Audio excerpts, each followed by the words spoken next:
अस्सलाम वालेकुम। Chapter number 20 exercise 20.5 start करेंगे आज, जिसमें हम क्वेश्चन नंबर 2 डिस्कस करेंगे। लास्ट लेक्चर में हम क्वेश्चन नंबर 1 इसका डिस्कस कर चुके हैं, जिसमें हमने तमाम बेसिक्स इसमें पढ़ी हैं इसकी। लेक्चर आज का हमारा है 18। सो आइए स्टार्ट करते हैं। क्वेश्चन नंबर 2 में कहता है alpha and beta are roots of the equation 6x² - 3x + 1 = 0।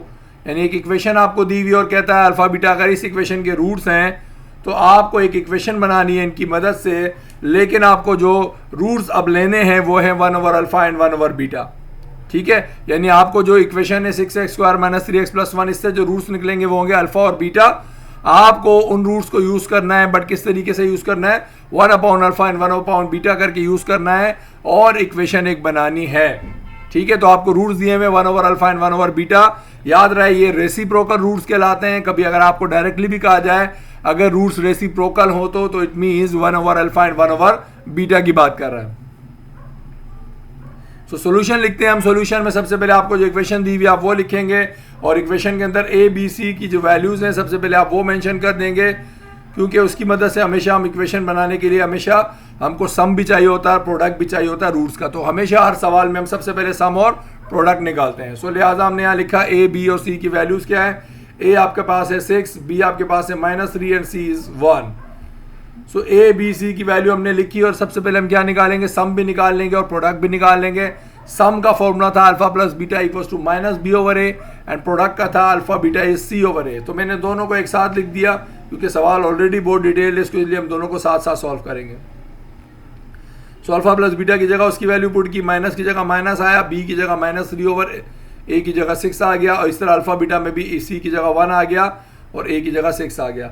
अब यहाँ माइनस से माइनस खत्म हो जाएगा, माइनस माइनस प्लस हो जाएगा, 3 1 3 3 2 6। सो अल्फा प्लस बीटा आपके पास बचा 1/2 और अल्फा इंटू बीटा में चूंकि कोई चेंजिंग नहीं हो रही लिहाजा 1/6 ही रहेगा।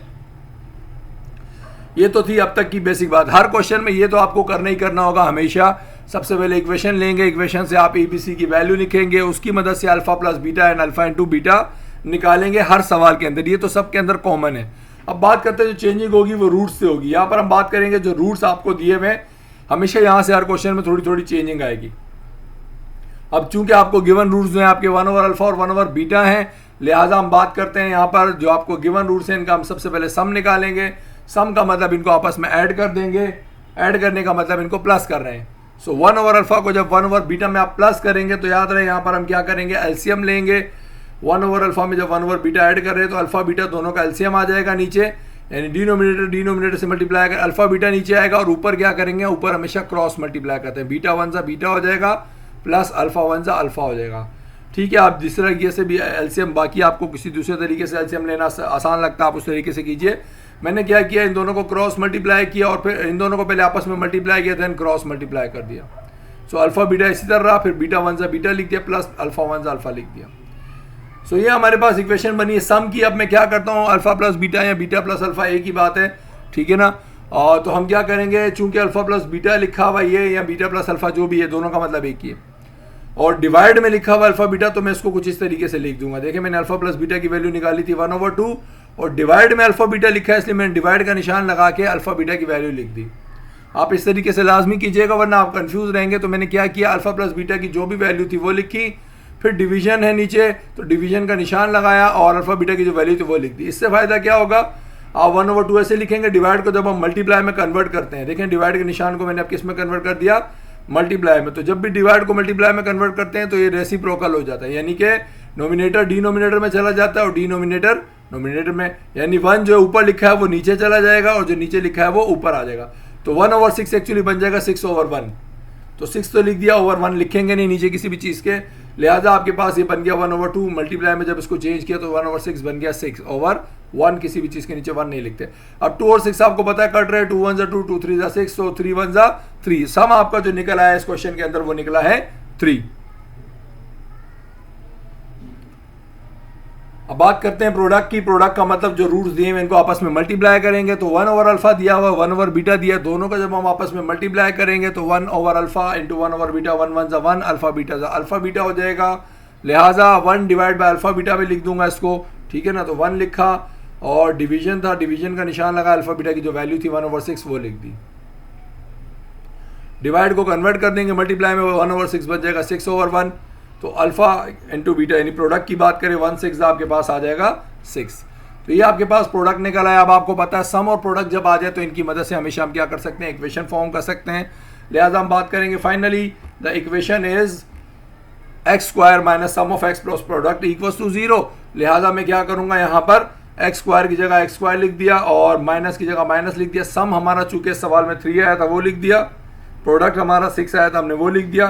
तो आपकी इक्वेशन बन गई x square minus 3x plus 6 equals to 0। ये वो इक्वेशन है जो आपको पूछी गई थी, यानी 1/अल्फा और 1/बीटा जब आप रूट्स यूज करेंगे तो आपकी इक्वेशन कुछ ये वाली आएगी।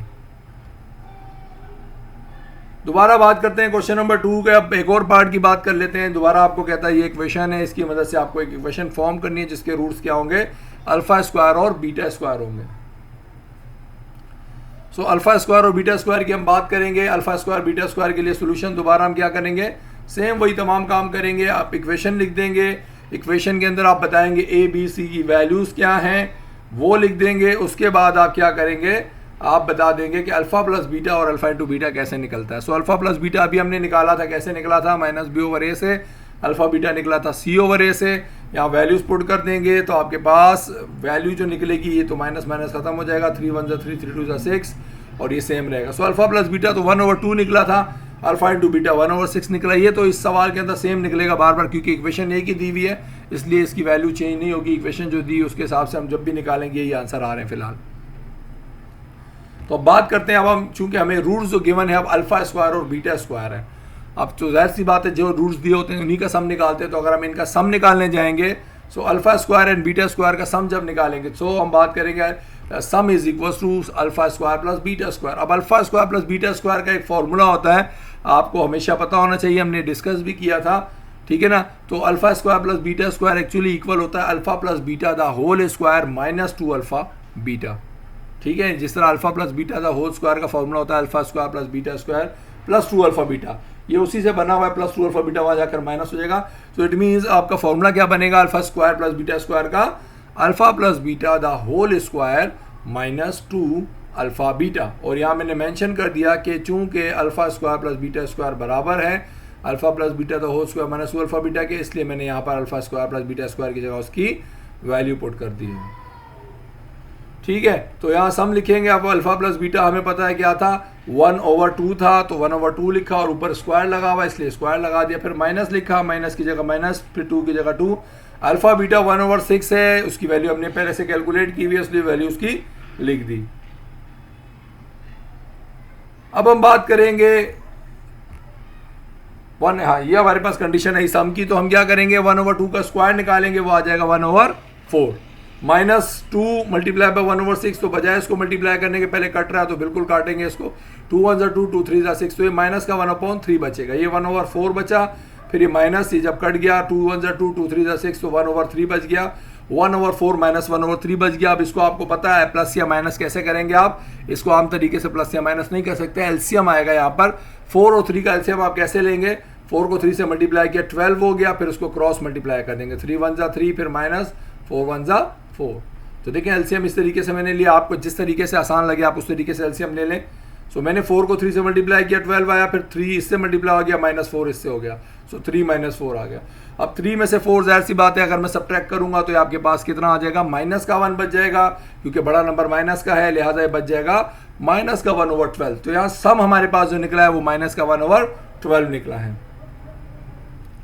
ठीक है। अब हम बात करते हैं सम के अलावा प्रोडक्ट की। तो प्रोडक्ट यहाँ पर आसानी से आपका निकल आएगा, क्योंकि आपको कह रहा है प्रोडक्ट क्या है, अल्फा स्क्वायर बीटा स्क्वायर, दोनों को जब आप मल्टीप्लाई करेंगे इसका मतलब अल्फा स्क्वायर बीटा स्क्वायर दोनों अलग अलग मल्टीप्लाई हो रहे हैं, दोनों को मैं एक साथ मल्टीप्लाई करके ऊपर पावर 2 दोनों की लगा दूंगा, यानी दोनों की पावर एक जैसी है, लिहाजा दोनों को मैं एक साथ लिखकर ऊपर एक ही पावर लिख दूंगा, क्योंकि दोनों को रिप्रेजेंट कर रही है कि अल्फा के ऊपर भी स्क्वायर आएगा और बीटा के ऊपर भी स्क्वायर आएगा। सो अल्फा इंटू बीटा हमारे पास 1/6 था तो 1/6 लिखा, ऊपर स्क्वायर लगा हुआ तो स्क्वायर निकालूंगा, 1 का स्क्वायर आपको पता है 1 ही रहेगा, 1 1 1 और 6 का स्क्वायर आ जाएगा 36। सो दिस इज 1/36 प्रोडक्ट जो आपने निकाला वो कितना निकल आया, 1/36 निकल आया। फाइनली हम बात करेंगे इक्वेशन बनाने की। इक्वेशन का फॉर्मूला क्या था, x square minus sum of x plus product equal to 0। लिहाजा आपका जो सम निकला था वो कितना निकला था, माइनस का 1/12 निकला, और माइनस फॉर्मूले का पहले से बाहर लिखा हुआ है। प्लस प्रोडक्ट जो था 1/36 आया इक्वल्स टू 0। अब याद रहे यहाँ हमेशा हम सिंप्लीफाइड फॉर्म में लिखते हैं इक्वेशन, तो इनका एलसीएम सबका देखें 36 आएगा। ठीक है, 12 और 36 का आप एलसीएम रफ वर्क में लेंगे 36 आएगा, लिहाजा मैंने यहाँ 36 सबका एलसीएम ले लिया। अब सबका एलसीएम लेने से क्या होता है, 36 जो है इससे मल्टीप्लाई हो जाएगा, 36x² हो जाएगा, फिर माइनस माइनस ये प्लस हो गया, और 12 जो है आपके पास 12 के टेबल में 36 कब आता है, 3 टाइम्स आता है, इसलिए मैंने यहाँ 3 मल्टीप्लाई कर दिया। आप देखें इसको ऐसे भी समझ सकते हैं, इसके नीचे कुछ नहीं है तो 1 है, 1 के टेबल में 36 कब आता है, 36 है, इसको 36 से मल्टीप्लाई किया, फिर प्लस माइनस माइनस प्लस। अब इसके नीचे 12 था, इसके नीचे 36 था, 12 के टेबल में 36 कब आता है, 3 था, तो यहाँ मैंने 3 से मल्टीप्लाई कर दिया, फिर प्लस, फिर 36 से और यहाँ क्या है 36। जब नीचे वाले नंबर सेम हो तो ऊपर कुछ जैसे भी हो वैसे ही लिख देते हैं, उसमें कोई चेंजिंग नहीं होती। सो 36x² प्लस 3x प्लस 1, और ये 36 यहाँ डिवाइड कर वहाँ जाकर क्या करेगा, मल्टीप्लाई करेगा, और 0 से कोई चीज़ मल्टीप्लाई होती है वो 0 हो जाती है, लिहाजा इक्वेशन जो बचेगी 36x² plus 3x plus 1 equals to 0, और 0 36 का 0 ही रहेगा, इसलिए मैंने इसको डायरेक्टली 0 लिख दिया। तो ये आपके पास वो इक्वेशन हो गई जिसके आपको रूट्स बताए थे कि रूट्स जो हैं उसके α² और β² होंगे।